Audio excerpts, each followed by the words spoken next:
काम रह जाएगा आदमी का, क्या भरोसा है इस जिंदगी का, क्या भरोसा है इस जिंदगी का, क्या भरोसा है इस जिंदगी का, क्या भरोसा है इस जिंदगी का। मद ना कर मन में मिथ्या, धन में जोर, बदन में जीवन में सुख है सपन में, धन में छन छन में, तज वैर वतन में, देश धर्म में, नाहक इनमें तरसाना, चित चेत सयाना, फिर नहीं आना, जग में आकर मर जाना, कर जग में आकर मर जाना, जग में आकर। इसलिए कवि कहता है क्या करना, करने की कर से, हाथ से नेक काम कर ले, इबादत कर ले, बंदगी कर ले, परमार्थ के कुछ चंद काम कर ले। करने की कर से डर पर धर से पाक, नजर से धर प्रीति, करने की कर से डर पर धर से पाक, नजर से धर प्रीति, जप नाम जिगर से, बाल उमर से, जसले जर से मन जीती, गंभीर सागर से, रह जबर से, मिले उधर से परवाना, चित चेत सयाना, फिर नहीं आना, जग में आकर मर जाना, जी जग में आकर मर जाना, जी जग में आकर मर जाना। झूठा है भाई दुनिया दो रंगी, पुनः एक बार सावधान, दुनिया दो रंगी,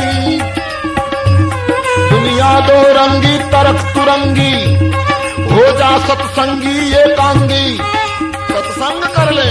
दुनिया दो रंगी, तरक तुरंगी, हो जा सत्संगी एकांगी, पिंगल सुख चंगी, रचे उमंगी, छंद त्रिभंगी, सरसाना, चित चेत सयाना, फिर नहीं आना, जग में आकर मर जाना, भाई जग में आकर मर जाना, जग में आकर मर जाना। ईश्वरे मनुष्य देह मर्यो जे तो आटलू करी लो, हर पर विपत्ति हाथ से, बीजानी विपत्ति ने ओછી करो, मनुष्य बने हो तो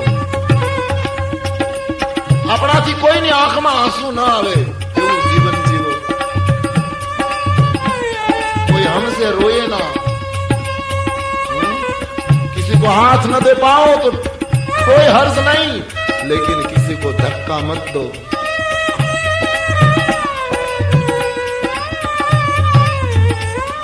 हर पर विपत्ति हाथ से, डर पर दारा दाम, परदारा और परदाम से दूर रहें, और धर ईश्वर नित्य ध्यान में, तू करने की के काम, कोई अच्छे काम कर, कोई नेक काम कर।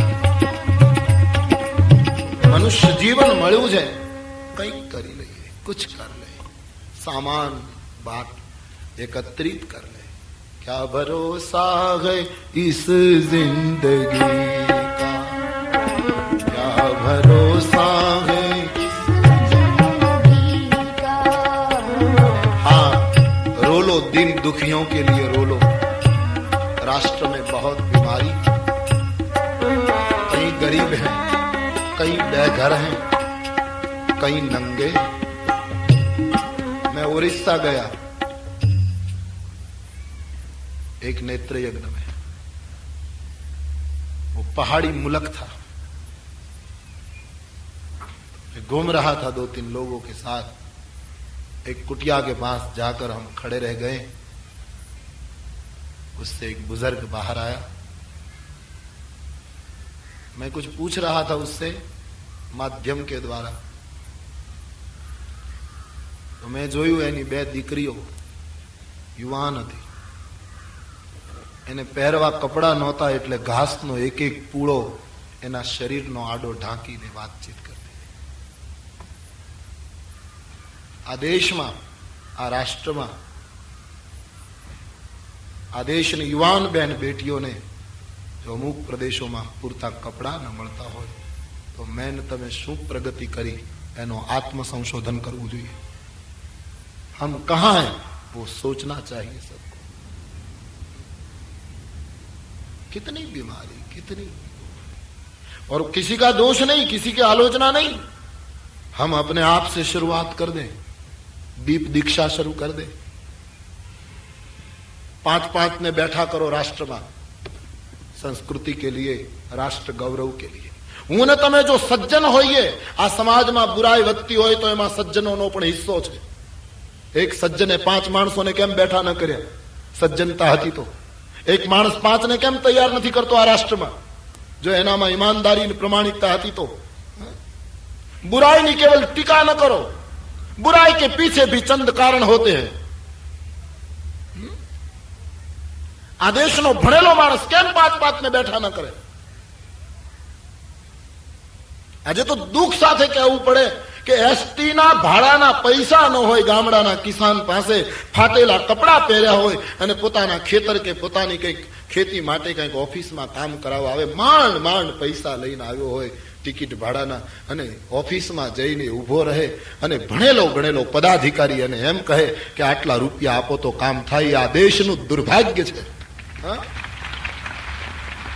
શું ભણતર એ, શું પદવી એ, જેની પાસે ટિકિટના પૈસા નથી એની પાસેથી પૈસા લેવામાં આવે.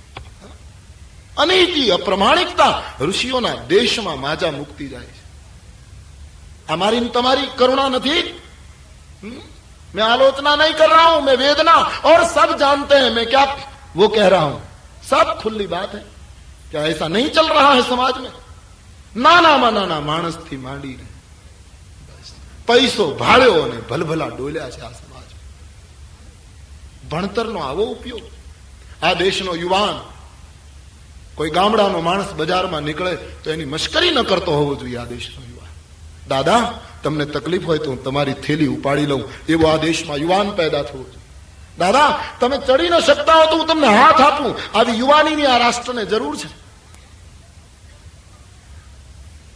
અને કદાચ આમાંથી કઈ ન થઈ શકે તો એક વસ્તુ તો મહેરબાની કરીને કરજો કે કોઈને ધક્કો ન મારશો. तोड़ना किसी को ठुकराना मत. ये देश साधु संतों का देश, ये राष्ट्र त्याग और तप का राष्ट्र. तोड़ना टूटे हुए दिल को बुरा होता. तुलसी हाय गरीब की कबहू न खाली जाए. હું ભાવનગરથી મહુવા જતો હતો. વચ્ચે ત્રાપજ ગામ આવે છે, कवि त्रापजकर નું ગામ છે. आपने नाम सुना होगा. बहुत अच्छे नाटक लिखे, कविताएं लिखी कवि त्रापजकर. ઘણી વખત મને કયા કરે, બાપુ તમે મારે ત્યાં એક વખત આવો. મને એમ થયું કે સમય છે તો જતો જાઉં. તો બસ સ્ટેશનથી એક છોકરાને અમે સાથે લીધો કે બેટા અમને કવિ દાદાનું ઘર બતાવો. ફાટેલી ચડી પહેરેલી, ગરીબનો છોકરો, ઉપર પહેરણ નહોતું, પહેલી વાર મોટરમાં બેઠો હશે એવું લાગ્યું, પણ શું મોટરમાં બેઠા પછી એની ખુશી હતી. આમ લો આમ બતાવતો. અમે કવિને ઘરે ગયા. કવિરાજ નહોતા, બહાર ગામ ગયા. માતાજીએ કહ્યું કે એ તો બહાર ગામ ગયા. મેં કહ્યું માં મારા પ્રણામ કહેજો, હવે બીજી વખત ક્યારેક આવીશ. આટલું કહીને પાછા વળ્યા. જે જગ્યાએથી એ બાળકને એ છોકરાને મેં લીધો, એ જગ્યાએ એને ઉતાર્યો અને મારી સાથે જે ભાઈઓ હતા મેં ઈશારો કર્યો. 2 રૂપિયાની નોટ એને આપી. અમે લે બેટા આમાંથી તારા ભાઈ બહેન માટે કંઈક લેજે, કઈ મીઠાઈ લેજે, તારે ઘરે લઈ જજે. એ છોકરાએ મને પૂછ્યું બાપુ તમે કથા કરો એ છો? મેં કીધું હા કેમ? કે ઘણી વખત અમે ફોટો જોઈએ છીએ, આમ તમે રામાયણની કથા કરો એ છો ને? કા તો બાપુ તમારો રૂપિયો મારાથી ન લેવાય. શું આ રાષ્ટ્રની સંસ્કૃતિ ઝૂંપડામાં પાંગરીથી. અમે ગરીબ માણસો બાપુ, અમે મજૂરી કરીએ પણ અમારાથી તમારો રૂપિયો ન લેવાય. અમે થાકી ગયા કઈ કઈને. અમે એની પાસે નાના દેખાણા એ છોકરા, અને એ છોકરોએ 2 રૂપિયા ન લીધા. આ ત્યાગ. અને આજે હું ને તમે સફેદ કપડા વાળા રૂપિયો ભાઈઓ મૂકતા નથી. હા, રૂપિયો જોયો છે અને ઈમાન ડોલ્યું, પ્રતિષ્ઠા ડોલી. આ દેશના ઋષિઓને નીચું જોવું પડે એવું વર્તન સમાજમાં ચાલી રહ્યું છે. એ વખતે ध्यान देना, 5 बात में बैठा करो बस। हमारी इतनी भिक्षा है आपके सामने। 5 मानस बैठा था राष्ट्र। उठाओ पुनः राष्ट्र को, तोड़ना टूटे हुए दिल को, बुरा होता है जिसका कोई नहीं, उसका तो खुदा होता है। तोड़ना टूटे हुए दिल को,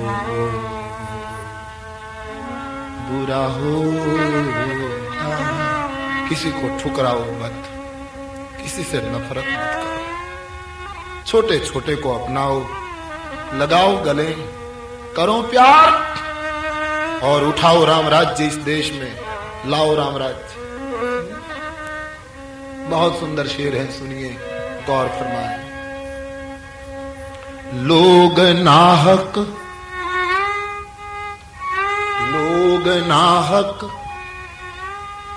किसी मजबूर को बुरा कहते हैं। પાસે કાંઈ નથી એટલે ક્યારેક ક્યારેક માણસ પાપ કરવા પડે। બાળકો ભૂખ્યા બેઠા હોય છે એટલે ક્યારેક એમ થાય કે ભલે ખોટું થાય કરી નાખીએ, આવું સમાજમાં બનતું હોય। लोग नाहक किसी मजबूर को बुरा कहते हैं, लेकिन आदमी अच्छे हैं, सब आदमी अच्छे हैं, पर वक्त बुरा होता। यहाँ आदमी सब अच्छे हैं, लेकिन वक्त बुरा होता। और सूफी की वेदना सुनिए, जो हम सबकी वेदना, हमारे समाज की वेदना। कहाँ करे, किसे करे शिकायत अपनी। नहीं है स्थिति, नहीं आज। कहाँ करे, किसे करे शिकायत अपनी। बाद में तो आश्वासन लेना होता है, क्या जितना तकदीर में लिखा अदा होता है, जितना तकदीर में लिखा अदा होता। सावधान, तोड़ना टूटे हुए दिल को, बुरा। तुलसी हाय गरीब की कबूल खाली जाए, मुआ ढोर के चाम से लोहा भस्म हो जाए। किसी को ठुकराओ, ये राष्ट्र की मांग है, ये भारत के सनातन धर्म की मांग है, ये भारत के साधु संतों की मांग है। तोड़ना टूटे हुए दिल को, बुरा होता। मेरी कहने की बात ये रही कि समाज में 5 माणसो उभा છે, મારું ને તમારું સુખ વહેંચાવું જોઈએ।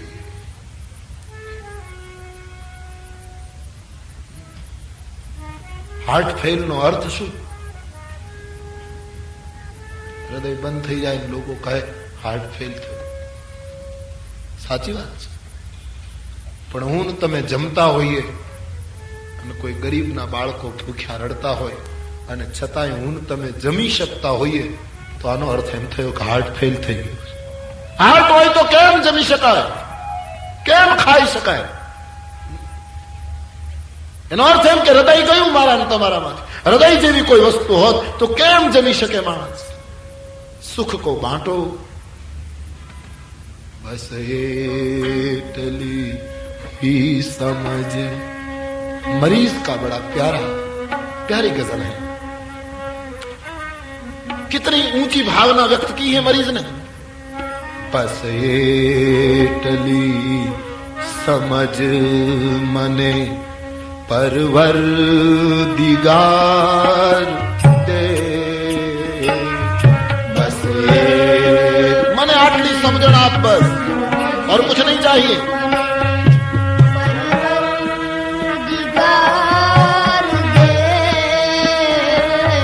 सुख जारे ज्या मळे त्या बधाना विचार दे. सुख जारे ज्या मळे त्या मने बधाना विचार दे. बस एटली तू परवर दिगार दे. बस एटली समझ परवर दिगार दे. મને યશ મળે, મને પ્રતિષ્ઠા મળે, મને સુખ મળે, વહેંચું મારા દેશ બાંધો.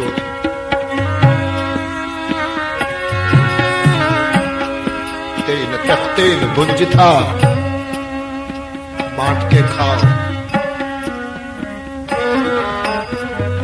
बहुत अच्छा लिखा है. सहु पत्थरों बोझ तो उचकी लीधो यमी. सहु पत्थरों बोझ तो उचकी लीधो. हम हिंदुस्तानी है, हम भारतीय है. भगवान गમે તેટલા દુઃખનાક અમે દુઃખ સહેવા ટેવાયેલા છે. અમે સહનશીલ અટલ હિમાલયની સંતાનો છીએ. અમે સહન કરી શકીશું, અમે નમીશું નહીં. સર કટતા है, સર झुकता नहीं. तेज बहादुर ने એમ કહેવામાં આવ્યું, તેજ બહાદુર આખું કાશ્મીર ધર્માંતર કરવા તૈયાર છે જો તમે ધર્માંતર કરી દો. प्रसिद्ध इतिहास भारतનો. औरंगजेब ने कहा कि तेज छोड़ दो, धर्म मजहब छोड़ो, आ जाओ हम में. तेग ने कहा 8 दिन के बाद फैसला सुनाऊंगा. मुद्दत मिली. आए दरबार में 8 दिन के बाद. बोलो क्या निर्णय है? मैंने फैसला कर लिया. क्या? जिस जहाज में बैठकर मैंने आधा समुद्र पार कर लिया, अब आधे रास्ते में मैं जहाज बदलना नहीं चाहता. या तो इसी में डूबूं, स्वधर्मे निधनम श्रेय, या तो उसी जहाज से पार हो जाऊंगा. तेग सोचो. तलवार तैयार है. तेग ने कहा सर तैयार है, उठाओ. खड़गो खेचाया. कालनी प्रसिद्ध घटना है दिल्ली नी. गुरु तेग बहादुर ना कंठ पर घा थयो, मस्तक धरती ऊपर. कुर्बानी देखिए. જે જગ્યાએ ગુરુ તેગ બહાદુરનું મસ્તક પડ્યું હતું ત્યાં અત્યારે શીશગંજ ગુરુદ્વારા ઉભો છે. આ શીશગંજ ગુરુદ્વારામાં એની સમાધિ પાસે જઈએ તો આંખમાં આંસુ આવી જાય. क्या है बलिदान, क्या है कुर्बानी. એના પુત્ર ગુરુ ગોવિંદસિંહ એને એમ થયું કે આમ ન ચાલે, શસ્ત્ર લેવા પડશે. જરા જુદા વિચારમાં આખી જુદી વાત એને રજૂ કરી, પણ એક એકની કુરબાની તમે લો.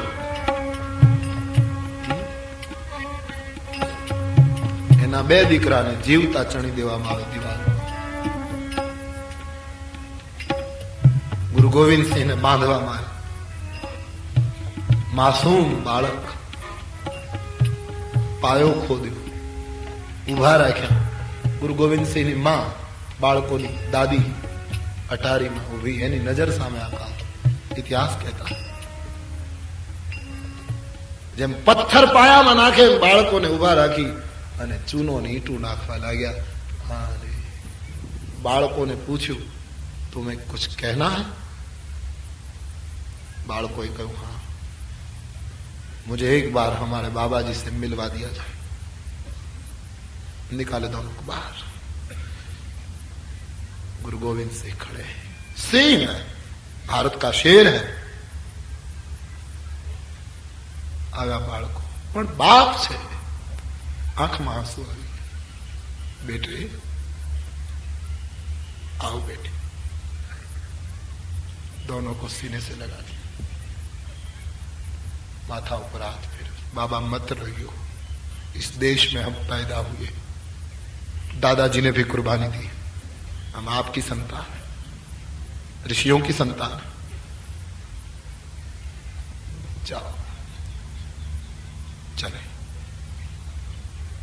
ચણતા ચણતા નાક પાસે જ્યાં ઈંટ મૂકવામાં આવે અને એ બાળકોની ચાર આંખ દાદીમાની સામે જુએ અને એ વૃદ્ધ દાદીમાની બે આંખ બાળકોની સામે જુએ, છ આંખ ભેગી થાય ત્યાં દિવાલ ખળભળી નીચે પડી જાય. હિન્દુસ્તાની આંખની અસર. બીજી વાર તૈયારી. છેલ્લી ઈંટ આવે ને બાળકો આમ દાદીમાની સામે જુએ, માની આંખમાંથી કેટલી પેલી હશે વિષમતા. અને જોયું વળી દિવાલ ખળભળી જાય. નિર્ણય થયો કે દિવાલ નહીં ચણી શકાય. પછી મારવામાં આવે, ચણવામાં આવે, અને છતાંય માથા ઝૂક્યા નહીં આ દેશમાં. સહુ પર પથ્થરોનો બોજ અમે સહન કરનારા છીએ. અમે હિમાલયની સંતાન છીએ. માથા કપાઈ જાય, અમારા માથા નમે નહીં. રાષ્ટ્ર ગૌરવ છે.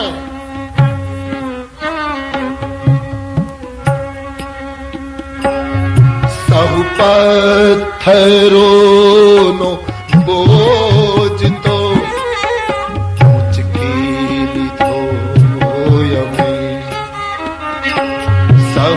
પથ્થરો નો બોજ તો ભગવાન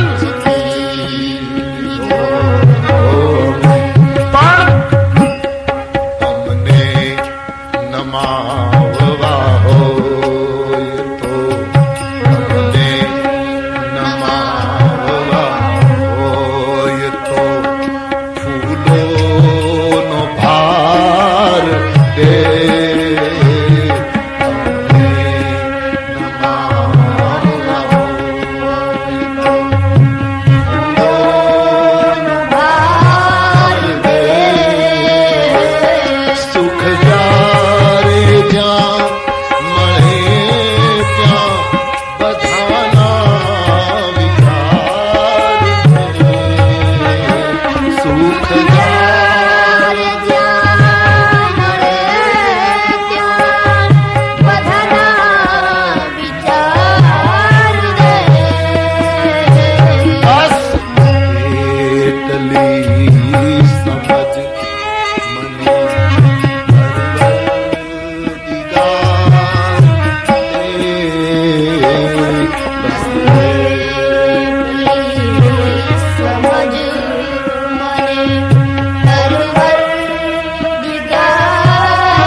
સજ્જનોનો હિસ્સો છે. એક એક સજ્જને 5 ને કેમ પ્રગટાવ્યા નહીં? રાષ્ટ્ર એની પાસે જવાબ માંગશે.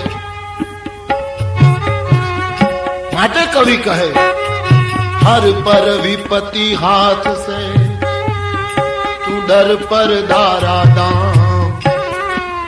कर धर ईश्वर नित्य ध्यान में, करने की के काम। तू कुछ नेक काम कर ले, क्योंकि क्या भरोसा है इस जिंदगी, क्या भरोसा है इस जिंदगी का, जाना रहना नहीं ये देश वेदांत। तो આ દુનિયા ખોખોની રમત છે, અહીંથી જવું પડે, જગ્યા છોડવી પડે છે. ખોખોની રમતમાં કોઈ કાયમ નથી, માટે અમુક સમય થાય એટલે નિવૃત્તિનો પંથ લેવો એ રામાયણનો આદેશ. હોગી ન વિષય વિરાગ. મનુને વિચાર થયો, આમને ઘરમાં બેસી રહીશ તો વિષયમાં વિરાગ નહીં આવે, મારે હવે નિવૃત્તિ લઈ લેવી જોઈએ. ભવન બસત ભાચોથ પન, હૃદય બહુત દુઃખ લાગ, મારો જન્મ ગયો હરિ ભગતિ બિનુ. આ જીવન આમનામ વહી જાય તો આ જીવનનો શું અર્થ? ઉતાનપાદ અને પ્રિયવ્રતને સ્વયંભૂ મનુએ બોલાવ્યા, બેટે શાસન સંભાળી લો, હવે અમે બંને જઈએ છીએ ઈશ્વર પ્રાપ્તિમાં. પતિ પત્નીએ નિવૃત્તિનો માર્ગ લીધો છે. માનસમાં એમ લખ્યું છે, પુત્રોને બધું સોંપી બંને નીકળ્યા, નૈમિષારણ્ય ગયા છે. પંથ જાત સો મતિ ધીર, પંથ જાત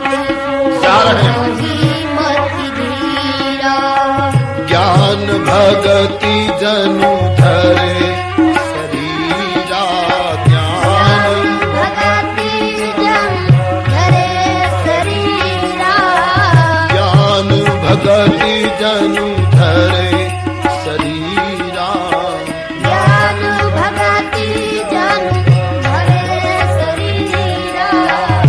પંથ જાત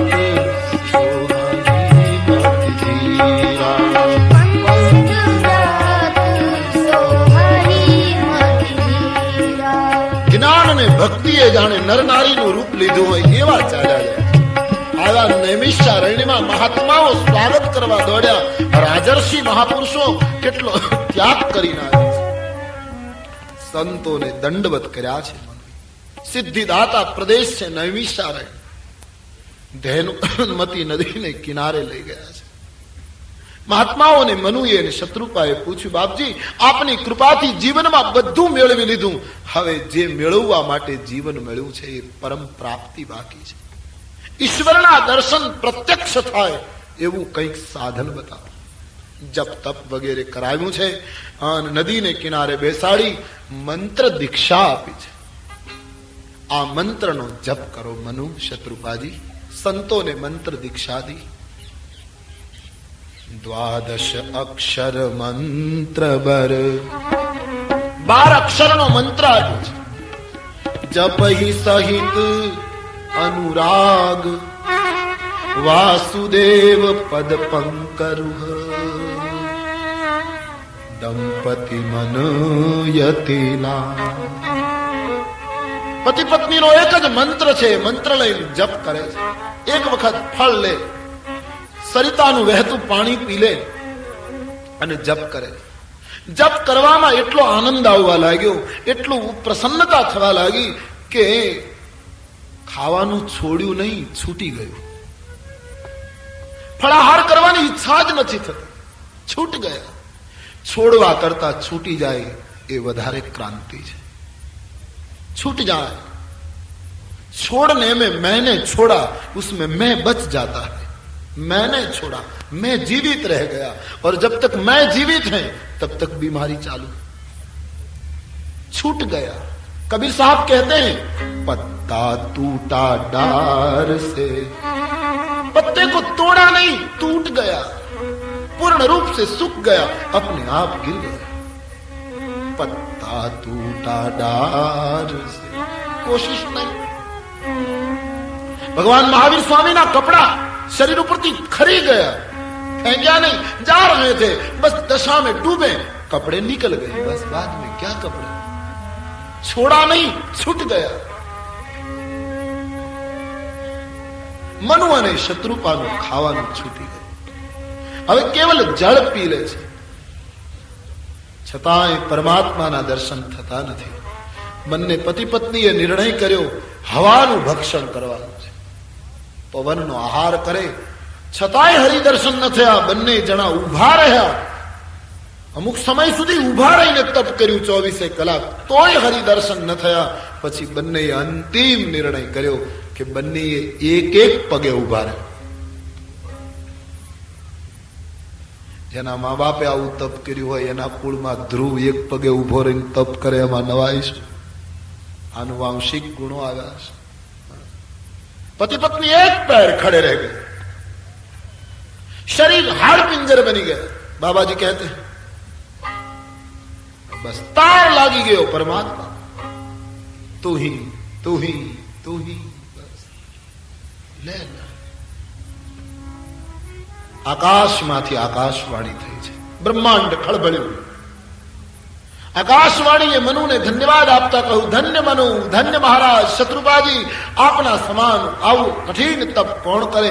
આકાશવાણીની બ્રહ્મગીરા જ્યાં કાનમાંથી હૃદયમાં ઉતરી, ત્યાં રુષ્ટ પુષ્ટ તનુ ભય સુહાય,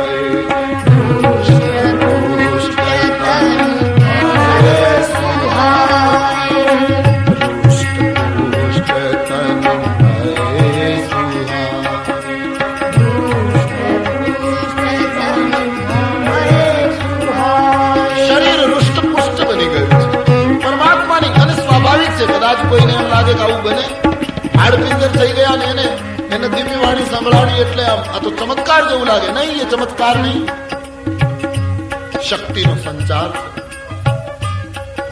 આપણે ખાટલા વશ હોઈએ, પથારી વશ ઉભા થઈ શકતા ન હોય, પણ આપણી અતિ પ્રિય વ્યક્તિ, પછી દીકરી હોય, દીકરો હોય, વિદેશમાં હોય, 2-3 તાર થયા હોય કે બાપુજીની તબિયત બરાબર નથી, જલ્દી આવો, ઉભા ન થઈ શકતા હોય આપણે, પણ આપણી દીકરી કે દીકરો આવે જેના ઉપર આપણને અતિશય પ્રેમ હોય, અને કોઈ આપણને એમ કહે કે ભાઈ આવી ગયો, બેન આવી ગઈ, આટલું જ સાંભળીએ ત્યાં બાપ ખાટલામાંથી ઉભો થઈ જાય. એક સંસારી પ્રેમમાં પણ જો આટલી તાકાત હોય તો આ તો પ્રભુની વાણી હતી, આ તો ઈશ્વરની વાણી હતી. જ્યાં વાત સાંભળી હૃષ્ટ પુષ્ટ શરીર થયા છે. બાબાજી તો એમ કહે જાણે આજે જ ઘરેથી આવ્યા હોય એવું લાગ્યું છે. આકાશવાણી સાંભળી છે. માંગો મનુ માંગો. તુલસીદાસજી વર્ણન કરે છે, મનુ અને શત્રુપાએ આકાશવાણીને કહ્યું છે, અમારી એક ઈચ્છા છે, તમે આમ પડદામાં રહીને વાત કરો એ બરાબર નહીં, અમારી સામે પ્રત્યક્ષ પ્રગટ થાય. અમને આ વસ્તુ પસંદ નથી, અમને પ્રત્યક્ષ દર્શન આપો. અને દર્શન પણ તમારી ઈચ્છા લઈને આવો એમ નહીં, ચતુર્ભુજ રૂપ લઈને કે વિરાટ રૂપ લઈને નહીં, હું કહું એવું રૂપ ધારણ કરો. મનુએ ભગવાનને ફરજ પાડી છે. હું કહું, ભક્તિમાં એવી શક્તિ છે, સાધકની ઈચ્છા પ્રમાણે ઈશ્વર આકાર લે. જ્ઞાન और भक्ति में इतना अंतर है. भक्ति ઈશ્વરને પોતાની ઈચ્છા પ્રમાણે નીચે ઉતારે છે, જ્ઞાનમાં સાધક को खुद ऊपर उठना होता है. सारंग पाणी बनीने, धनुर्धारी राम बनीने श्री सीताजी सहित मारी साમે પ્રગટ થયા. આ રૂપના મારે દર્શન કરવા છે. મનુ અને શત્રુપાની પ્રબળ તીવ્ર માંગણી, પ્રેમ પૂર્ણ માંગણીની અસર થઈ અને ધેનુમતી નદીને કિનારે પ્રકાશ પુંજ થયો. પરાત્પર બ્રહ્મ શ્રી સીતાજીની સાથે સારંગ પાણી બનીને મનુ અને શત્રુપાની સન્મુખ પ્રગટ થયા છે. મનુ અને શત્રુપા નાચવા લાગ્યા છે. હરિદર્શન નીલાંબુજ શ્યામલ કોમલા सीता समारो पीतवाम भागम पाणो महासायक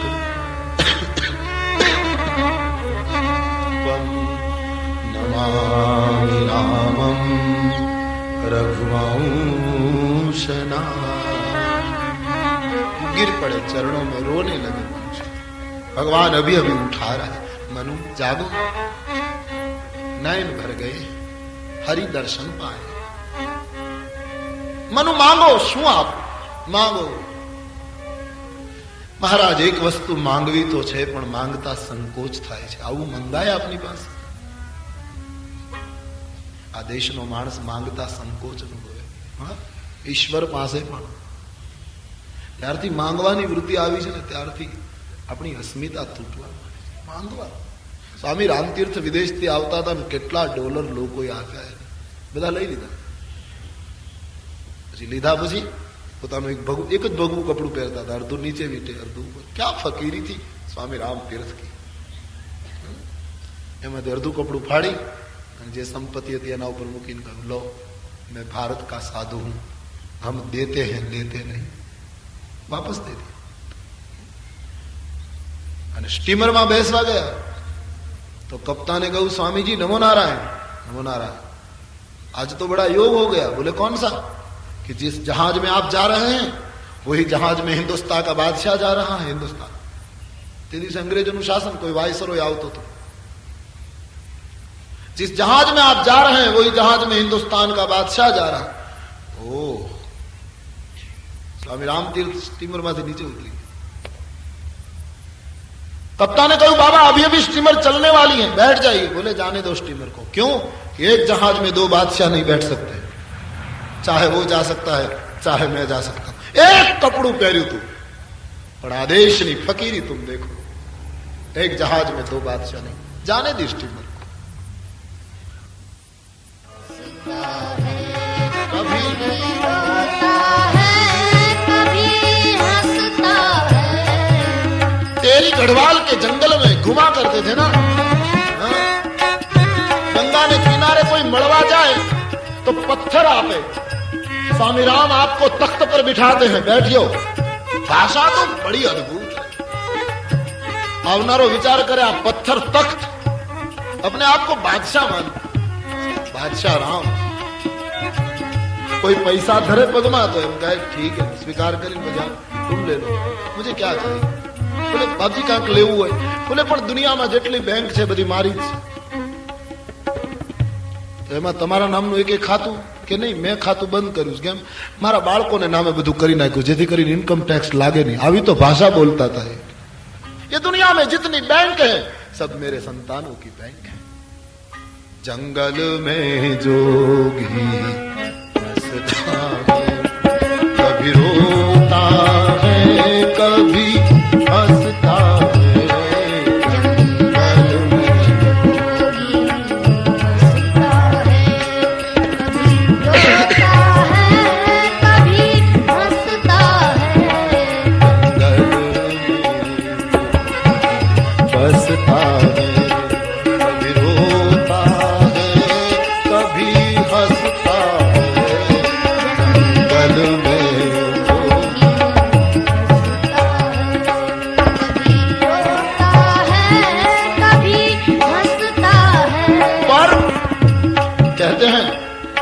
पर दिल ना कहीं मेरा हंसता है. पर दिल ना कहीं मेरा हंसता है. और हर पल चैन बरसता है. और हर पल चैन बरसता है. जंगल में जो रोता है कभी हंसता है. जंगल में जोगी हंसता है, कभी रोता है कभी हंसता है. फिकर सबको खा गई. આપણે કહીએ છીએ ને ચિંતા એ મારી નાખ્યા. બધાના મસ્તક ઉપર चिंता सवार છે. फिकर सबको खा गई, फिकर सबका पीर. लेकिन फिकर की फाकी करें उनका नाम फकीर। तो फिकर का चूर्ण बनाकर ले ले, फिकर सबको खा गई, यहाँ फिकर सबका पीर, लेकिन फिकर की फाकी करे उनका नाम फकीर। हद में चले सो औलिया, हद में चले सो औलिया, बेहद चले सो पीर, लेकिन हद अनहद दोनों चले उनका नाम फकीर। कभी रोता है कभी हंसता है, कभी रोता है कभी हंसता है, जंगल में जो बसता है, जंगल में बसता है। कहते हैं मुझे बादल स्नान कराते हैं, मुझे बादल मैं तो शहंशाह हूँ, ये बदले जो हैं मुझे स्नान करा रहे हैं।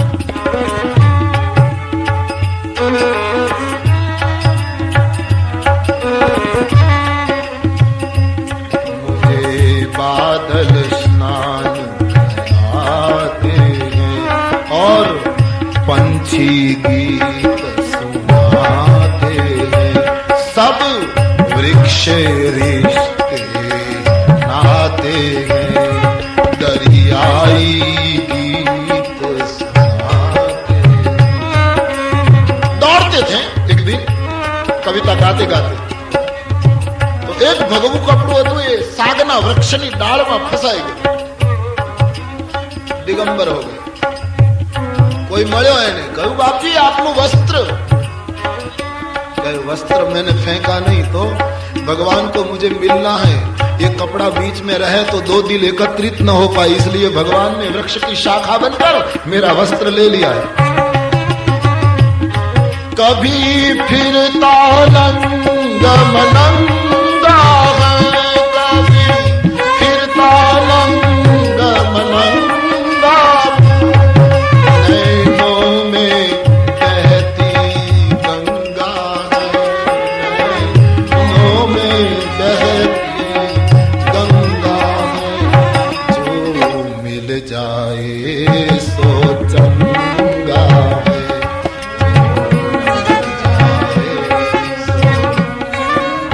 ये स्वामी रामतीर्थ जिसने कहा था एक जहाज में दो बादशाह नहीं जा सकते, हम देने आते हैं, मांगवानु नहीं। कोई मानस मांगतो ना तो स्वामी रामतीर्थ कहता हे दरवेश क्यों मांगता है, सखी सबको देता है, सखावत सबके नाम है, सबके ललाट में राशन लिखा हुआ है, क्यों मांगता है। हूं हाथ ने मारा फैलाऊ, हूं हाथ ने मारा फैलाऊ, तो तारी खुदाई दूर नथी, हूं हाथ ने मारा फैलाऊ, तो भगवन तारी खुदाई दूर नथी।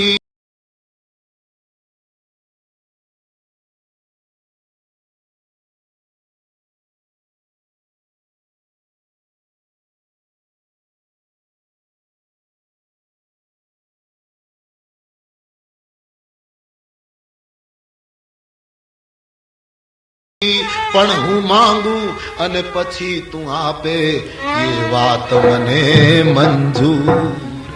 मैं नहीं चाहता कि मैं तुझसे भीख मांगू, मारे जो वो छे तने, मारे जो वो छे तने, पण तारे देखाऊ नथी, तो आज करी ले फैसलो के काहू नथी ने का तू। बैठा हूं दर पे तेरे, कुछ करके उठूंगा, कुछ करूंगा, मांगूंगा नहीं, लायक बनूंगा। मनु खचकाया से मांगू के, भगवान ने कहू मांगो, मनु ने थयु के मांगो। મહારાજ મને માંગતા સંકોચ થાય, આપના માટે આપવું સરળ છે, પણ અગમ લાગ મોહી નિજ કૃપણાઈ, मैं कैसे मांगू प्रभु? बोले मांगो, भावना करो, कल्प वृक्षની નીચે જે ભાવ થાય તે પૂર્ણ થાય. મનુએ કહ્યું તો સુનિए प्रभु, એક ઈચ્છા. क्या? આવતા જન્મમાં હું અને શત્રુપા પાછા પતિ પત્ની બનીએ. અમારે મુક્તિ નથી જોઈતી, અમને ભારતમાં વારંવાર જન્મ જોઈએ છે.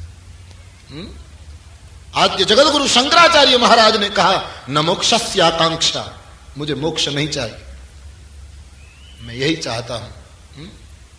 हमारो नरसिंह में तो कहे हरिना जन तो मुक्ति न मांगे, मांगे जन्म जन्म अवतार, नित्य सेवा नित्य कीर्तन उत्सव निरखवानंद, भरत खंड भूतल मां जन्मी.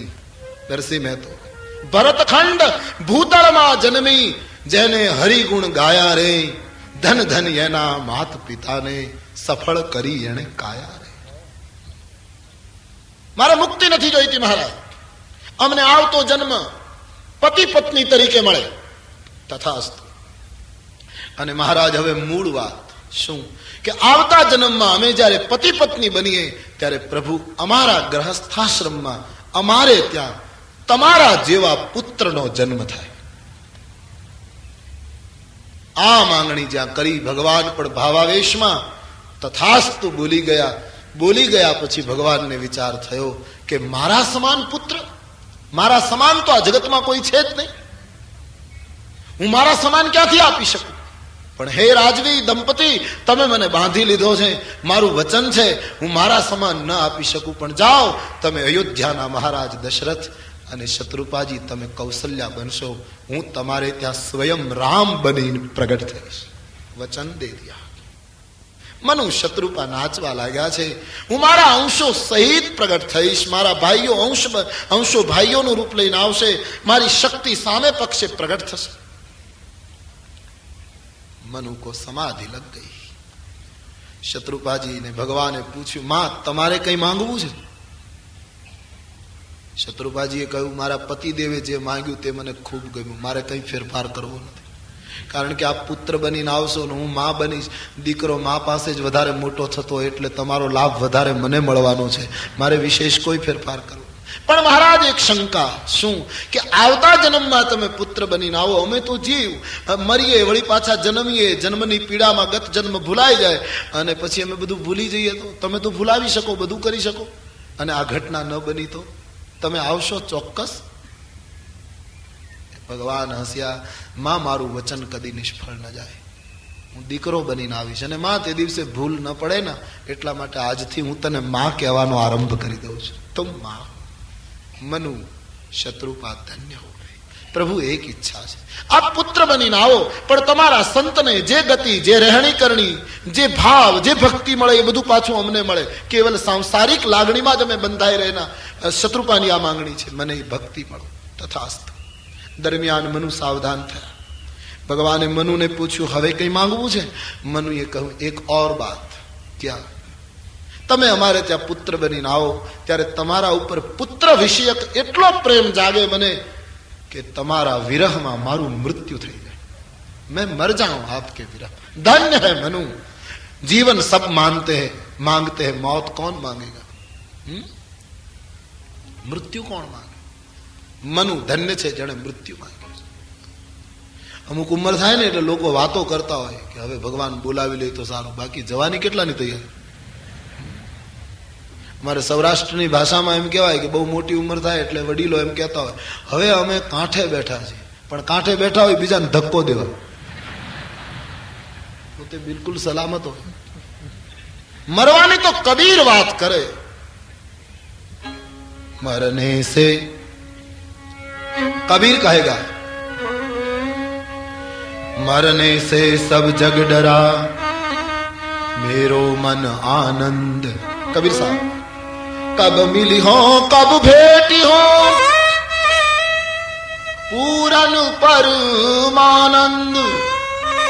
स्वामी रामतीर्थ भी कहते हैं अपने शेर में, जब से सुना है जिंदगी मौत का दूसरा नाम है, तब से सर पे कफन बांध कर मैं कातिल को ढूंढता हूं. मैं मौत को ढूंढ रहा हूं कि कौन है वो मौत जो समाज को परेशान कर रही। कातिल को ढूंढ रहा हूं सर पे कफन बांधकर। मृत्यु थी બધા ડરીએ છીએ। ધન્ય મનુ જેણે મૃત્યુ માંગ્યું છે। મારું મરણ થાય તમારા વિરામમાં, मैं મર જાઉં। તથાસ્તુ। આપનું પ્રારબ્ધ હજી બાકી છે એટલે સંતોની સાથે શેષ જીવન પૂરું કરો સૂચના આપી છે। સ્વામીજી વર્ણન કરે છે શેષ જીવન સંતોની સાથે પૂરું કરજો, અનાયાસે પ્રાણ છૂટશે। તમે ખૂબ પુણ્ય કર્યા છે એટલે સ્વર્ગમાં નિવાસ થશે। સ્વર્ગમાં તમારું નિવાસ, ત્યાં તમારે પુણ્ય ખર્ચવાના અને પુણ્ય પૂરા થશે ત્યારે ગીતાના ન્યાયે તમારું પુનઃ ધરતી ઉપર આવવાનું થશે। એ વખતે અયોધ્યામાં આપ આવશો, હું તમારે ત્યાં પુત્ર તરીકે પ્રગટ થઈશ। ભગવાન અંતરહિત થયા છે। મનુ શત્રુપાએ શેષ જીવન મહાત્માઓની સાથે પૂર્ણ કર્યું છે। યોગીઓના જેવું મૃત્યુ થયું, બંને પ્રાણ છોડે છે, સ્વર્ગમાં નિવાસ કરે છે, પુણ્યો ખર્ચે છે પાર્વતી, અને એ ક્ષીણે પુણ્ય એ નિયમ પ્રમાણે ફરી વખત ધરતી ઉપર જન્મ લેશે અને એને ત્યાં ઈશ્વરનો અવતાર થશે। ઈશ્વરના અવતારનું આ ચોથું કારણ મનુ શત્રુપા। गोस्वामी जी लिखते हैं यह इतिहास પુનીતયતિ અને ઉમહી કહેવું વૃષકેતુ ભરદ્વાજ અપર સુનુ અને રામ જન્મ કરે। આ પવિત્ર ઇતિહાસ ભગવાન શંકરે પાર્વતીને કહ્યો, એ ભરદ્વાજજી હવે પાંચમું અને છેલ્લું કારણ સાંભળો ઈશ્વરના પ્રાગટ્ય। વિશ્વ વિદિત એક કઈ કઈ દેશુ સત્ય કે તુ તહ બસે નરેશુ। વિશ્વમાં વિખ્યાત એવો એક કઈ કઈ દેશ હતો। અંતિમ કારણ સંક્ષેપમાં, એનો સમ્રાટ હતો સત્યકેતુ। એના બે પુત્રો પ્રતાપ ભાનુ અને અરિમર્દન। એક પ્રધાનમંત્રી જેનું નામ હતું ધર્મ રુચિ। સત્યકેતુની ઉંમર મોટી થઈ એટલે આપણે હમણાં ચર્ચા કરીએ એમ અમુક ઉંમર થતી હતી એટલે ભારતનો ભૂતકાળ નિવૃત્તિમાં માનતો, એટલે સત્યકેતુએ પોતાના બંને પુત્રોને શાસન સોંપ્યું અને પ્રભુની પ્રાપ્તિ માટે સત્યકેતુ વનગમન કરે। પ્રતાપ ભાનુ સમ્રાટ બન્યો, અરિમર્દન યુવરાજ બન્યો, ધર્મરુચિનું પ્રધાનમંત્રી પદ ચાલુ રહ્યું। પ્રતાપ ભાનુ જ્યારે રાજવી બન્યો ત્યારે એને એમ થયું કે મારા રાજ્યનો વિસ્તાર। ચતુરંગીની સેના લઈ પ્રતાપ ભાનુ દિગ્વિજય કરવા નીકળ્યો। એક વર્ષની અંદર સત્યકેતુના સંતાન પ્રતાપ ભાનુએ ધરતી ઉપર જેટલા રાષ્ટ્રો હતા એ બધા જીતી લીધા, એમ લખ્યું છે। સકલ યવન મંડલ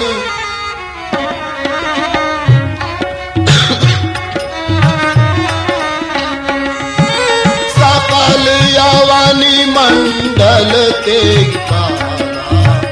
नाम प्रताप भानु महिपाला। सकल यवनी मंडल देखिकाला नाम प्रताप भानु महिपाला। नाम प्रताप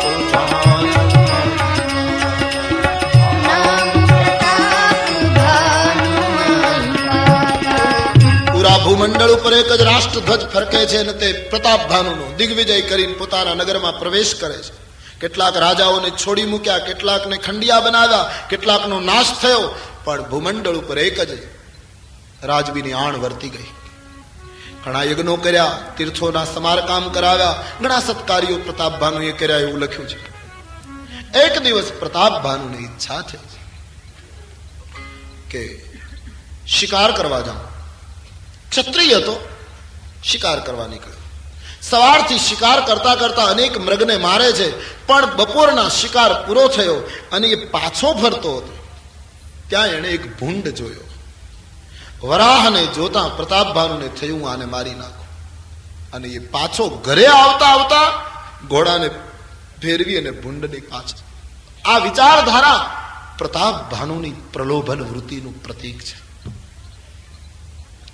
નહીતર શિકાર કરીને પાછો જતો હતો, હવે એને ઘરે જતું રહેવું જોઈતું, પણ જ્યાં મધ્ય દિવસ હતો એનો, તુલસી કહે બપોરના સમયે જતો હતો અને મધ્ય દિવસનો સમય, ત્યારે એને ઘરે પહોંચી જવું જોઈએ. જ્યારે માણસનો મધ્ય દિવસ હોય ને ત્યારે માણસે બહુ સાવધાન રહેવું જોઈએ. જ્યારે બરાબર બપોરનો 12 વાગ્યાનો સમય તપતો હોય વ્યક્તિના ઉપર, ત્યારે માણસે પોતાના જીવનને બહુ ધ્યાનથી સમજપૂર્વક જીવવું જોઈએ. प्रतापभानु चुप कर गया, शिकार हो चुका था, लेकिन प्रलोभनी वृत्ति घुमाया अश्व को. सैनिकों ने कहू તમે અહીંયા રહો, હું હમણાં ભૂંડને મારીને આવું.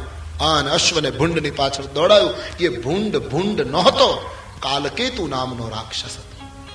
આ કાલકેતુના 100 ભાઈ પુત્રોને મારી નાખેલા પ્રતાપભાનુએ, 10 ભાઈઓને મારી નાખેલા. કાલકેતુ છટકી ગયેલો દિગ્વિજય વખતે એ બહુરૂપિયો હતો, માયા જાણતો હતો. પ્રતાપભાનુ ઓળખી શક્યો નહીં કે આ મારો દુશ્મન કાલકેતુની પાછળ સત્યકેતુનું સંતાન દોડે એ સમાજનું મોટામાં મોટું દુર્ભાગ્ય. એ શબ્દ બડે પ્યારે હે. પ્રતાપભાનુ પુત્ર કોનો? સત્યકેતુનો. દોડ્યો કાલકેતુ પાછળ. કાલકેતુ અને સત્યકેતુ બે નામમાં કેતુ શબ્દ સમાન છે. કેતુ એટલે ધ્વજ, ધજા. સત્યકેતુનો અર્થ થાય સત્યની ધજા ફરકાવનાર. કાલકેતુનો અર્થ થાય અવસર પ્રમાણે ધજા ફરકાવનાર, અવસરવાદી માણસ. સ્વાર્થ આવે તો આ ધજા ફરકાવવાની, એમ લાગે કે હવે આમાં કાંઈ નથી તો આ ધજા ફરકાવવાની. अवसरवाद है कालकेतु, उसका प्रतीक है. सत्यना उपासकोए अवसरवादनी पाछળ દોડવું ન જોઈએ. ગમે તેવા પ્રલોભનો મને તમારી સામે આવે પણ સત્યના સંતાનોએ પ્રલોભનની પાછળ ન દોડાય. પણ પ્રતાપભાનુ અવસરવાદની. અને આમ પણ તમે જુઓ, સત્યકેતુના સંતાન 2, પ્રતાપભાનુ ને હરિમર્દન. કાલકેતુના સંતાન 100. એનો અર્થ એમ થયો કે સત્યના આચરનારા તો 1-2 જ નીકળે, બાકી અવસરવાદમાં તો સેંકડો નીકળે. સમાજ કા દર્શન ऐसा नहीं है क्या? થોડું પ્રલોભન દેખાય એટલે માણસ સત્ય ચૂકે છે. સત્સંગ ગમે છે, કથા ગમે છે, ગમે તેટલું કહીએ તો પણ લોકોના હૃદય સુધી આમ એ મીઠું લાગે છે. પણ જ્યાં પાછો સ્વાર્થ આવશે એટલે હું તમે કાલકેતુની પાછળ દોડવા. અજગરને ચંદનનું કાષ્ટ ગમે છે એટલે વીંટળાઈ રહે, પણ મોઢું પવનમાં રાખે, કાંઈક ઉડતું હોય એટલે પાછું ખાવા માંડે. એમ મારી તમારી દશા. સત્સંગનું વૃક્ષ ગમે છે પણ મારા તમારા મુખ પાછા સંસારના સ્વાર્થ તરફ જાય છે એટલે વળી પાછી. એટલે અખાએ કીધું કે અખો કહે આનું કરવું કેમ, કે 3 વર્ષે પાછું એમનું એમ. આખો બહુ ઉગ્ર માણસ છે. હથોડા જ માર્યા છે આ માણસ, ગણ જ.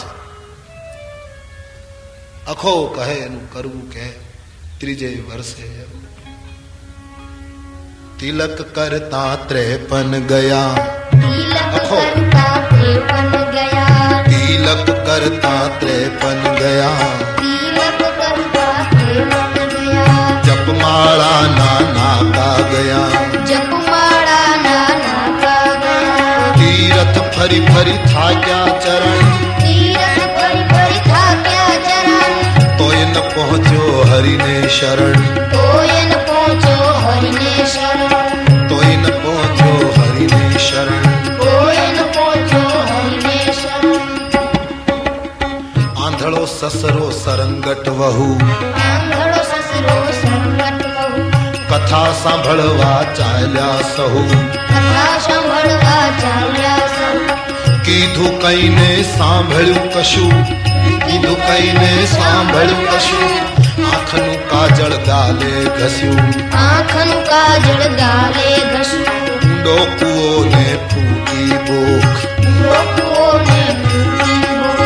કીધું સાંભળ્યું સર્વે ફોક. કથા સુણી સુણી ફૂટ્યા કાન. અખા તોય ન આવ્યું બ્રહ્મ જ્ઞાન. તિલક કરતા 53 ગયા. જપમાળા નાના ગયા. ગમે છે સત્સંગ, એની આ સાબિતી છે વિરાટ. એની સાબિતી છે. કોઈને આમ દબાણ કરવામાં આવ્યું છે વડોદરામાં કે ફરજિયાત કથા સાંભળજો, નહીતર તમે મહિના પછી જોજો તમારી દશા. આવું કોઈને કીધું છે દિવ્ય જીવન સંઘે? શું કામ? ગમે છે, આ એની સાબિતી છે. પણ સમાજના સ્વાર્થો અને કાલકેતુના ભીષણ રૂપો મને તમને પાછા ફેરવી નાખે. સત્યકેતુના સંતાનો બચે બસ, હા, નહીતર ગમે છે. બસ આ વસ્તુ જે અત્યારે ગમે છે હૃદય સુધી પહોંચે ને, મારે આપને પ્રાર્થના કરવી છે કે કથામાંથી અહીંથી જે પુકારાય એ મારા ને તમારા હૃદય સુધી જે પહોંચી જાય તો એને લોભીના રૂપિયાની જેમ સાચવજો. જીવનના કોઈ વિશેષ મોડ ઉપર તમને ઉપયોગમાં આવશે. એ તમારે જીવન કી પૂંજી બન જાયગી. પાપી પાપને છુપાવે એમ રામાયણમાંથી મળેલા કોઈ તત્વને તમે હૃદયમાં સંગ્રહી રાખો, तुम्हें मदद करेगा, अवश्य मदद करेगा, अवश्य मदद करेगा. પણ પ્રલોભનો મને તમને મારે છે. તમન્નાઓને હમારી હમકો ગુંદા કર દિયા. પ્રલોભન માણસને મારી નાખ્યો. તમન્નાઓને હમારી હમકો ગુંદા કર દિયા, વરના હમ ખુદ ખુદા હોતે. નહીતર માણસ પોતે ઈશ્વર હોત. લોભ પાસ જેહી ઘર ન બંધાયા, સો નર તુમ સમાન રઘુરાયા. એ બીજો ઈશ્વર હોય જે પ્રલોભનમાં ન ફસાય. પણ જ્યારે જ્યારે સ્વાર્થ આવે છે એટલે પદ ભૂલીએ છીએ, પ્રતિષ્ઠા ભૂલીએ છીએ, વિવેક ભૂલીએ છીએ, સન્માન ભૂલીએ છીએ, સ્થાન ભૂલીએ છીએ અને કાલકેતુની પાછળ દોડીએ છીએ. આ આપણી દશા છે. કથાને હૃદય સુધી જવા દેજો. જે ભાવથી, જે શિસ્ત અને અપાર આદરથી તમે આ સાંભળી રહ્યા છો એને પહોંચવા દેજો બરાબર. वो क्रांति करेगा. નહીતર તો ઘણી વખત અમને અનુભવ એ થાય, અમે બહુ ભીડ જોઈએ ને, બહુ સાવધાન રહેવું પડે છે અમારે. ગુજરાતના એક ગામમાં કથા કહેતો હતો, પછી કથા કરીને પગે ચાલીને ઉતારો નજીક તો અમે જતા હતા, અમારી આગળ બે દાદા ચાલ્યા હતા. એ દાદાને ખબર નહીં કે અમે પાછળ છે. એ બંને પ્રસાદ ખાતા ખાતા જતા હતા. એનો અર્થ એમ સાબિત થયું ને કે છેક સુધી કથામાં હોવા જોઈએ, કારણ કે એના હાથમાં પ્રસાદ હતો. એને ખબર નહીં, અમે સાંભળીએ એ બંને વાત કરતા. એમાં એક દાદાએ બીજાને પૂછ્યું, કથા ક્યાં પહોંચી? તમે કલ્પના કરો એને કર્યું શું હશે કથા. આવું સાંભળીએ ને ત્યારે અમને થાક લાગે, નહીતર ગમે તેટલું બોલીએ તો થાક ન લાગે. પણ જયારે આવું સાંભળીએ ત્યારે એમ લાગે કે આ મારું બધું ગયું ક્યાં. એક જણાને રાતના કબાટ ઘરની બહાર કાઢવો હતો, એકલો એકલો મથે. એને આમ ખેસવીને કાઢ્યો પણ બારણામાં ફસાઈ ગયો અડધો, પછી નીકળે નહીં બહાર. હવે રાતે કોણ મદદ કરે? પછી બારીમાંથી ડોક્યું કર્યું તો એક પોલીસમેન ફરતો હતો. એને કહું, જમાદાર ઉપર આવો ને મદદ કરો. પેલો પોલીસમેન ઉપર, આ કબાટ જરા મદદ કરો. પેલો પોલીસ, એ તો બહારથી આવ્યો ને, આ અંદરથી 3 કલાક સુધી મહેનત કરી. 12 વાગ્યાનું શરૂ થયું હતું, 3 વાગ્યા ત્યારે પોલીસે કીધું કે આ કબાટ અંદર નહીં જાય. પેલો કે દેવતા તું અંદર નાખે છે આને, મારે આને બહાર કાઢવો છે. તું અંદર ધક્કો મારે છે કે તમારે ચોખવટ કરવી છે ને, હું તો ક્યારનો અંદર ધક્કો મારું. પેલો કહે મારે બહાર કાઢવો છે ને તું અંદર નાખે છે, આવું ક્યાંક ન થઈ જાય.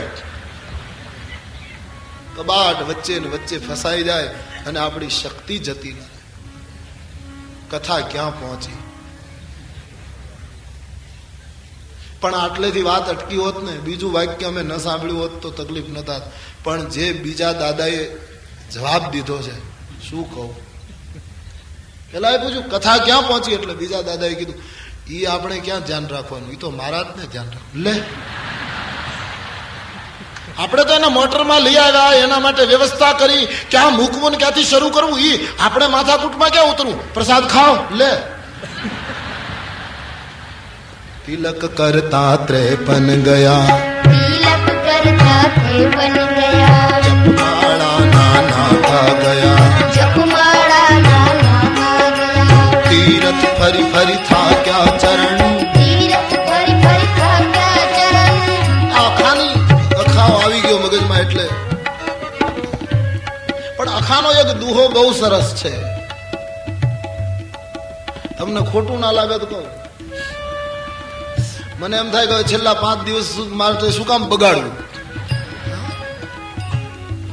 અખાએ કીધું, જરા કડક ભાષા છે, અને જેને ન ગમે એ અખાને ફરિયાદ કરે, પણ બોલ્યો છે બહુ કડક ભાષા,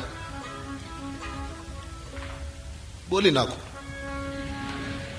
અને હું તો મારાથી શરૂઆત કરું એટલે મને ભય નથી. અખાનો દોહો છે. સમજાયા સમજે નહીં, સમજાયા સમજે નહીં, આ જનાવર જેવી જાત. અખાએ મનુષ્યને જનાવર કહે. મનુષ્ય રૂપેણ મૃગાચરંતી, આહાર નિદ્રા ભયમય. અને ખોટું શું છે? આહાર ખાવું, પીવું, સૂવું અને વિષયો ભોગવવા એ તો મારા ને તમારા કરતા પશુ નિયમમાં કરે છે. માણસ બેફામ વર્તે છે, પશુ નિયમમાં છે, સંયમોમાં. તો શું ખોટું કીધું અખા? સમજાયા સમજે નહીં, જનાવર જેવી જાત. અખો કહે એનું શું કરવું? આ થોડી છે આપણી નાત. અખો કહે આપણી નાત થોડી છે, આ તો જનાવરમાં આવે છે, એટલે એમાં આપણે શું ધોખો કરવો? મનુષ્યને અખાએ જનાવર કહે. અને વાત એ સાચી, જનાવરો ખરેખર ખરેખર સંયમી છે. એક વખત પ્રાણીના ઉપર ત્રાળ મારીને પંજો સાસણગીરનો સિંહ મારે, પછી 8 દિવસ કોઈની સામે ન જુએ, યોગી રાજની સમાધિ જેમ આપતો હોય. અને આ સમાજનો માણસ 5 મિનિટમાં 15 વખત તો બીજા ઉપર પંજા મારે છે. એક વખત મારણ કર્યા પછી કેસરી સિંહ 8 દિવસ સુધી પોતાની મસ્તીમાં પડ્યો. સિંહ પશુ પ્રાણી, મનુષ્ય ચૂકતો જાય છે. અને ખાતરી કરજો ને, ભેંસના પગમાં જુવારના દાણા નાખી દો તો કબૂતર ત્યાં જઈને ખાઈ આવશે. એને પશુની બીક નહીં લાગે. પણ ક્યારેક પ્રયોગ કરજો, હાથમાં જુવારના દાણા રાખીને ઉભા રહેજો, એક કબૂતર આવે તો કહેજો. એને ખબર છે કે આનો ભરોસો હોય ને, આની પાસે ન જવાય. શું શું અખાએ ખોટું કીધું? માણસ પશુતામાં જીવતો જાય છે. તો કહેવાનો અર્થ, તથા જો હૃદય સુધી જે વસ્તુ પહોંચી જાય એને પકડી રાખજો. લોભીના રૂપિયા ક્રાંતિ હો જાય. પણ જ્યારે પ્રલોભન અને કાલકેતુ દેખાય છે ત્યારે હું તમે પાછા ફરીએ છીએ. આ મુશ્કેલી છે જીવન. પ્રતાપ ભાનુ જેવો સત્યકેતુનું સંતાન જ કાલકેતુની પાછળ દોડ્યો છે, અવસરવાદની પાછળ દોડ્યો છે, પ્રલોભનની પાછળ દોડ્યો છે. પરિણામ એ આવ્યું કે કાલકેતુ રાક્ષસ વિંધ્યાચલ જંગલમાં ભૂલો પાડી પ્રતાપ ભાનુને છટકી ગયો. ગાઢ જંગલમાં 70 યોજન દૂર પ્રતાપ ભાનુ નીકળી ચુક્યો અને જંગલમાં ભૂલો પડ્યો. કાલકેતુ છટકી ગયો. તરસ લાગી, ભૂખ લાગી, પૃથ્વીપતિ. પણ ભૂખ અને તરસમાં તો બધા સરખા. ઘોડાની લગામ પકડી, હવે ઘોડા ઉપર બેસીને જંગલમાં ચાલી શકાય એવું નથી, કારણ કે ગાઢ જંગલ છે. અને પ્રતાપ ભાનુ આ રીતે ઘોડાને લઈને ભૂખ્યો, તરસો, પૃથ્વીપતિ કોઈ પાણીની શોધમાં નીકળ્યો. એમાં એક આશ્રમ જોયો. આ આશ્રમમાં એક મહાત્મા છે, તુલસી એનું નામ આપે છે, કપટ મુનિ. એ સાચો મહાત્મા નહોતો. એનું રાજ્ય પણ પ્રતાપ ભાનુએ દિગ્વિજય વખતે લઈ લીધેલું, એટલે એ છટકી ગયેલો અને સાધુ થઈ ગયેલો. એનામાં કોઈ વૈરાગ્યના લક્ષણ નહોતા, ખાલી વેશ કરેલો. એટલે તુલસી અને કપટ મુનિ કહે છે. પ્રલોભનની પાછળ દોડશે એને સાચો સંત નહીં મળે, એને કોઈ કપટ મુનિનો ભેટો થશે. જે કપટ મુનિ એના નાશનું કારણ બનશે. કપટ મુનિના આશ્રમમાં પ્રતાપ ભાનુ ગયો એટલે પેલો ઓળખી ગયો, આ તો મારો દુશ્મન પ્રતાપ ભાનુ, જેને મારું રાજ્ય લઈ લીધું. ભગવાને જ મોકલ્યો લાગે, હું બદલો લઈ શકીશ. આવકાર આપો, બેઠીએ. પ્રતાપ ભાનુ તો ઓળખી ન શક્યો, કારણ કે એક તો ભૂખ તરસ એની પણ અસર, અને પેલો દેખાવ કરીને બેઠેલો એટલે ખ્યાલ ના આવ્યો. જાણતો હતો છતાં પ્રતાપ ભાનુને પૂછ્યું કપટ મુનિએ, આપ કોણ છો? આ ગાઢ જંગલમાં યોગીઓ સિવાય કોઈ રહે નહીં, તમે આવા સુંદર અશ્વ પર યુવાનીમાં કોણ છો આપ? પ્રતાપ ભાનુએ રાજનીતિનો પ્રયોગ કર્યો. રાજનીતિમાં એવો નિયમ ખરો કે રાજાએ જ્યાં ત્યાં પોતાનું નામ ન અપાય. જહત નામન કહી નૃપ, એવું લખ્યું છે. કહ્યું મહારાજ કઈ કઈ દેશનો સમ્રાટ પ્રતાપ ભાનુ ખરો ને, કહ્યા એનો હું સચિવ છું. જૂઠું બોલ્યો છે. મૃગયા કરવા નીકળેલો, ભૂલો પડ્યો. મારા સદભાગ્ય આપ જેવા સાધુના દર્શન થયા. તરસ લાગી છે, સરોવર બતાવ્યું, ઘોડાને પાણી પીવડાવ્યું, પોતે પાણી પીધું. ત્યાં સૂરજ આથમવાની તૈયારી. બસ આવું થાય એટલે સૂરજ આથમવાની જ તૈયારી હોય. 12 વાગ્યાનો મધ્યાહન તપતો તો આ માણસનો, પણ જ્યાં પ્રલોભનની પાછળ દોડ્યો કપટ મુનિનો સંગ થયો. તુલસી બહુ સૂક્ષ્મ રીતે લખે છે, આસન દિન અસ્ત રવિ જાની. હવે સૂરજ અસ્ત પામવાની તૈયારી, અને આસન આપ્યું, બેઠ્યો. આંખો બંધ કરી યોગનું નાટક કરી. અને પેલા કપટ મુનિએ કહ્યું, તું ભલે મારી આગળ ખોટું બોલ્યો, પણ હું યોગની સાધનાથી જાણી ગયો તું પોતે જ પ્રતાપ ભાનુ છે. હવે આમ તો જાણતો જ તો, કારણ કે સામે લડાઈ કરી. કપટ મુનિએ પ્રતાપ ભાનુને કહ્યું કે તું પોતે પ્રતાપ ભાનુ છે. પ્રતાપ ભાનુને શ્રદ્ધા બેસી ગઈ કે બાપજી આપ બોલ્યા યોગના પ્રતાપથી બધું જાણું છું. તારા પિતાનું નામ સત્યકેતુ, તારો ભાઈ હરિમર્દન, તારો મંત્રી ધર્મરુચિ, આ બધું તપના પ્રતાપ છે. સ્વાભાવિક છે શ્રદ્ધા બેસી જાય. દંડવત કરવા લાગ્યો. બાપજી મારા સદભાગ્ય આપ જેવા સંતના દર્શન. અને પ્રતાપ ભાનુ તું ખોટું બોલ્યો એ મને ગમ્યું. ખોટું બોલે એ ગમે, એ કપટ મુનિ જ હોય, કઈ સાચો સાધુ ન હોય. તે અસત્ય નિવેદન કર્યું ને મને બહુ ગમ્યું, સારું થયું તું ખોટું બોલ્યો. પ્રતાપ ભાનુ આ જગત જ્યારથી ઉત્પન્ન થયું છે ત્યારથી હું કોઈને મળ્યો નથી. બસ ભજન સિવાય મારે બીજું કઈ કામ નથી. એવી જબરદસ્ત વાતો કરવા લાગ્યો. પ્રતાપ ભાનુ બંધાઈ ગયો, પકડાઈ ગયો. પ્રતાપ ભાનુએ પૂછ્યું, બાપજી આપનું નામ શું? કહે અમારે મહાત્માઓને નામથી શું લેવા દેવા, અમે તો નામ રૂપને મિથ્યા માનનારા માણસો. કહે તો આપની મહાનતા, પણ કંઈક તો તમને બોલાવો હોય તો કઈ રીતે બોલાવો? બોલે મારું નામ એક તનુ. એક તનુ માની એક તનુ એટલે પ્રતાપ ભાનુ એક શરીર. હા સાંભળ, બ્રહ્માએ સૃષ્ટિ ઉત્પન્ન કરી ત્યારે પહેલો વેલો મને ઉત્પન્ન કર્યો. આ સૃષ્ટિને જેટલા યુગો થયા એટલા મને થયા. આનું આ શરીર, આનું આ જંગલ, બસ મારે શરીર બદલવું નથી પડતું. યોગના પ્રતાપે જગતના આરંભ કાળથી હું એકલો બેઠો છું, માટે એક તનુ. આવી જબરદસ્ત વાતો શરૂ કરી. પ્રતાપ ભાનુ પરવશ બન્યો. બાપજી મારા ખરેખર સદભાગ્ય કે આપ જેવા સંતના દર્શન થયા. સમજી શક્યો નહીં પ્રતાપ ભાનુ કે આ કપટી છે. અને એમાં કપટ મુનિએ કહ્યું, માંગ શું આપું? અહીં પણ એની પ્રલોભની વિચારધારા જાહેર થાય છે. પ્રતાપ ભાનુ માંગ. કપટ મુનિએ માંગવાનું કહ્યું એટલે પ્રતાપ ભાનુ માંગવા માંડ્યો. હવે આખી ધરતીનો માલિક, એને શું માંગવાનું બાકી? પણ માણસનો સ્વભાવ છે ને, માંગ્યા વગર રહેતો. માંગ્યું. જરા મરણ દુઃખ રહિત તનુ સમર જીતે નહીં કો. કેટલું પછી માણસને જોઈએ. હા, આખું ઘર સુઈ જાય ને ત્યારે ઘરનો વડીલ હોય ને એ એકલો શાંતિથી પથારીમાં બેસી, તમે જે ઈશ્વરને કે જેને યાની જે તમારા ઈષ્ટો એને માનતા હોય એને 5 મિનિટ યાદ કરી છાતી ઉપર હાથ મૂકીને આત્માને પૂછજો કે ઈશ્વરે લાયકાત કરતા આપણને વધારે નથી આપ્યું. છતાં માણસ માંગ માંગ. અને તેથી ઉપનિષદ કહે ઈચ્છા એ દુઃખની જનેતા છે. પ્રલોભન बढ़ता જ ઈચ્છાઓ એ સમાજને દુઃખી કર્યો. ઈચ્છા એ દુઃખ કી માં હૈ. નથી લાયકાત કરતા, વધારે આપ્યું માણસો. બીજાને જુઓ, કઈ નથી. આપણને ઈશ્વર પ્રતિષ્ઠા આપે, જેવા પહેરવા હોય એવા કપડા આપે, જેટલી વાર જમવું હોય, જેવું જમવું હોય એવું જમવાનું આપે. આપણા નાના મોટા પ્રસંગો આપણી ધારણા કરતા સવાયા ભગવાન સફળ કરે. તોય માણસ માંગ માંગ માંગ કરે. એટલે તો દુઃખી થાય છે માણસ. ઓર ક્યાં કારણ દુઃખ કરે. સિકંદર જયારે હિન્દુસ્તાન આવતો હતો ત્યારે સિકંદરનો એક મિત્ર હતો ફકીર, એ પણ એક સમ્રાટ હતો, સાધુ થઈ ગયેલો. એક નદીમાં સૂતો હતો. ઇતિહાસ કી ઘટના હૈ પ્રસિદ્ધ. દિગ્વિજય કરવા નીકળેલો સિકંદર. એનો મિત્ર સંત થઈ ગયેલો, બધું ત્યાગી દીધેલું. પછી એક પાણી પીવા માટે એ ફકીર પાત્ર જ રાખતો હતો, એવું લખ્યું છે. એક દિવસ નદીમાં પાત્રમાં પાણી ભરીને પીતો હતો, એમાં બાજુમાં એક કૂતરો પાણી પીતો. કૂતરાને પાણી પીતો જોઈ પેલા ફકીરને પોતાના ઉપર એકદમ તરસ આ ગઈ. એને એમ થયું કે કૂતરો પાત્ર વગર પાણી પી શકતો હોય તો મારે વળી પાત્રની શી જરૂર? હું તો મનુષ્ય છું, હાથથી ન પી શકું?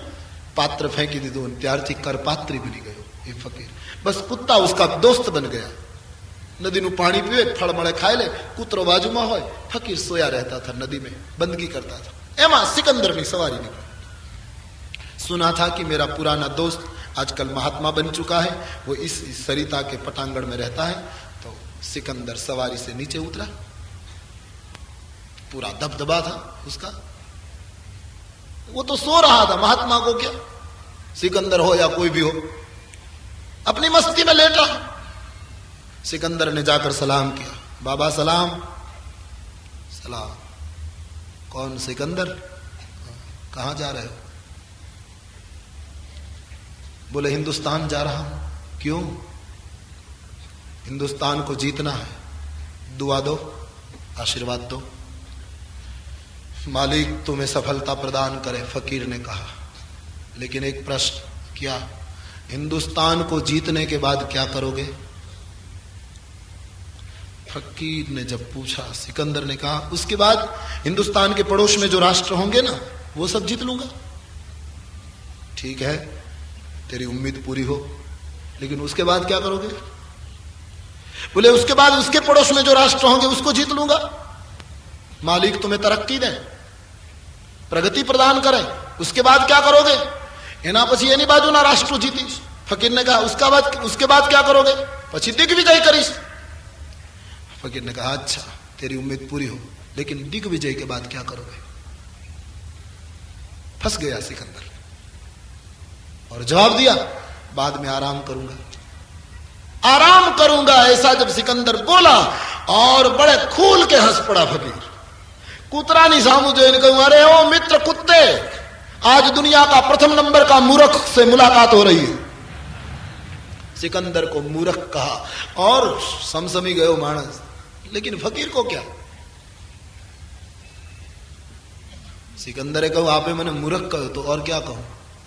આટલું બધું કર્યા પછી આરામ જ કરવાનો હોય તો પછી પહેલેથી કેમ નથી કરતો? આવી જા, हमारी पास बिस्तर बड़ा लंबा है, आजा हमारी बगल में, आकाश की चादर ओढ़ी है और ये बिस्तर में हम इतनी हिंसा के बाद, इतनी लूट के बाद शेष आराम ही है, तो पहले से आराम क्यों नहीं करता? એમ કહેવાય છે ઇતિહાસમાં કે આ વાક્ય સિકંદરને માનસિક અસર કરી છે. बुद्धिशाली तो હતો જ, बात तो सही है, आखिर तो कुछ नहीं. पर सिकंदर मान्यो नहीं. एने एम कह્યું કે બાબા હવે જે કામે નીકળ્યો છું એ પૂરું કરી દો. तब महात्मा मंत्रनी જેમ બોલ્યા હતા એ ફકીર કે સિકંદર यहां किसी का पूरा नहीं हुआ.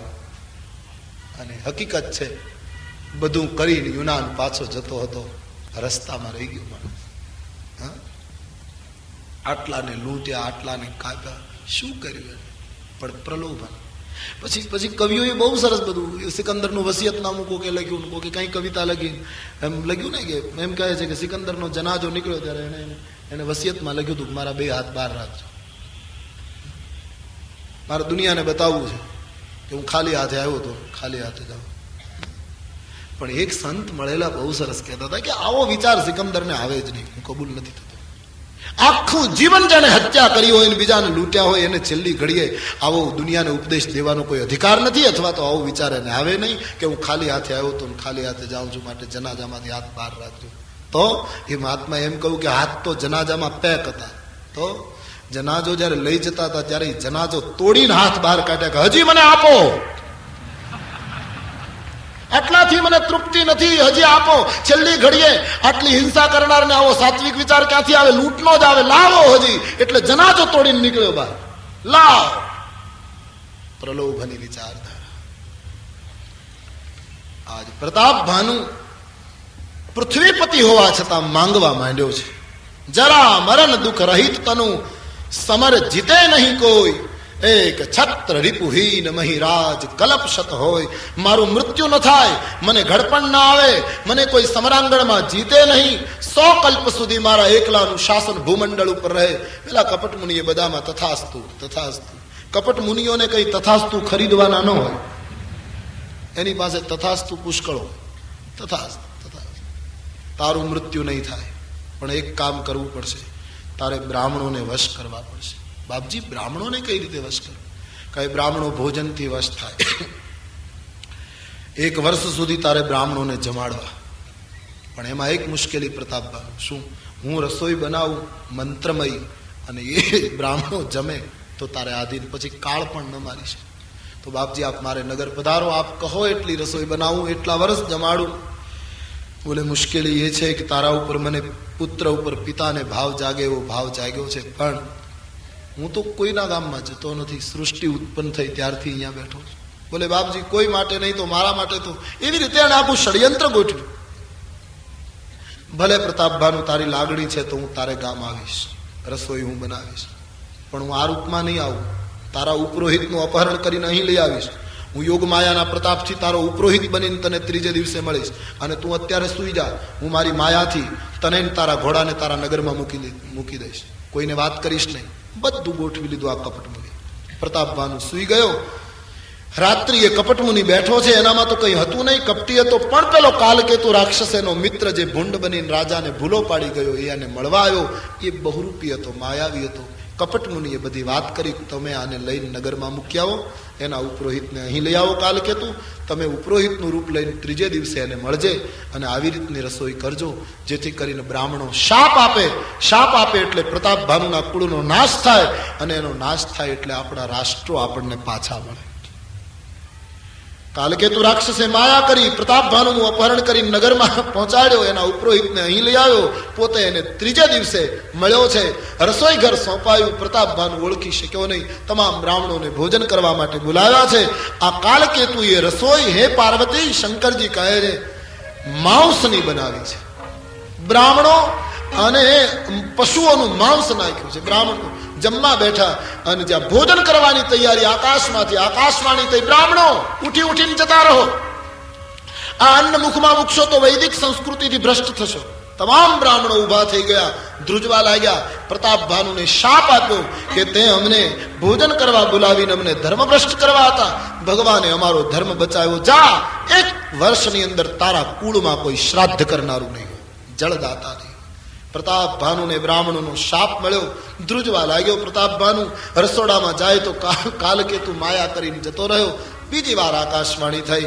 બ્રાહ્મણોને કહ્યું, તમે વિચારીને શાપ નથી આપ્યો, આમાં પ્રતાપભાનુનો દોષ નથી.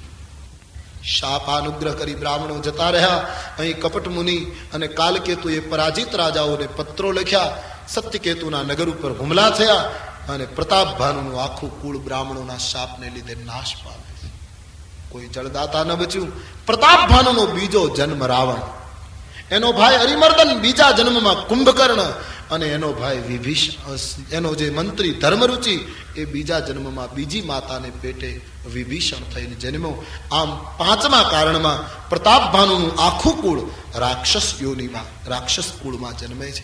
રામચરિત માનસમાં રામના જન્મના પહેલા રાવણનો જન્મ બતાવ્યો છે. તો આ રીતે રાવણ જન્મ્યો. અને આમે પહેલા અંધકાર જ હોય, પછી સૂરજ નીકળતો હોય, એટલે રાક્ષસનો જન્મ બતાવ્યો છે. હવે સૂર્યવંશના રામનો જન્મ 3 વાગ્યા પછી. પ્યાર સે બોલીએ રામચંદ્ર ભગવાન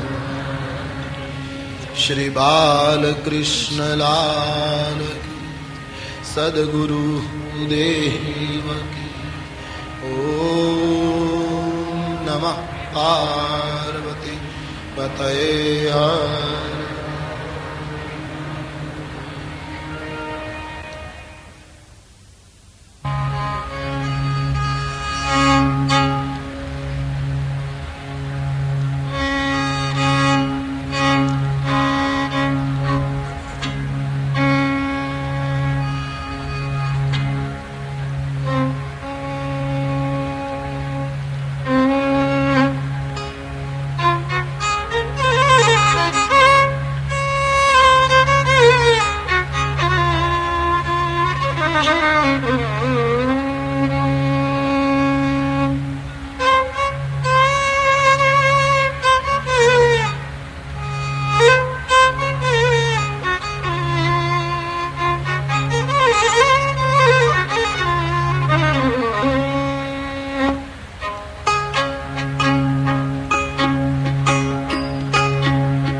लोकाभिरामम् रणरङ्गधीरम्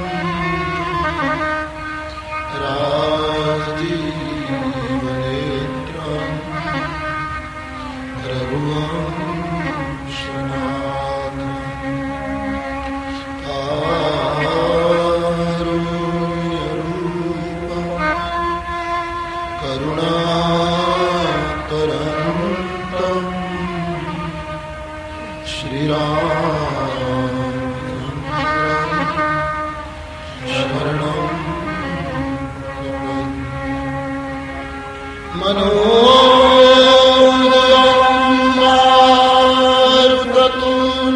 मनोदयमारुततुल्यवेगम्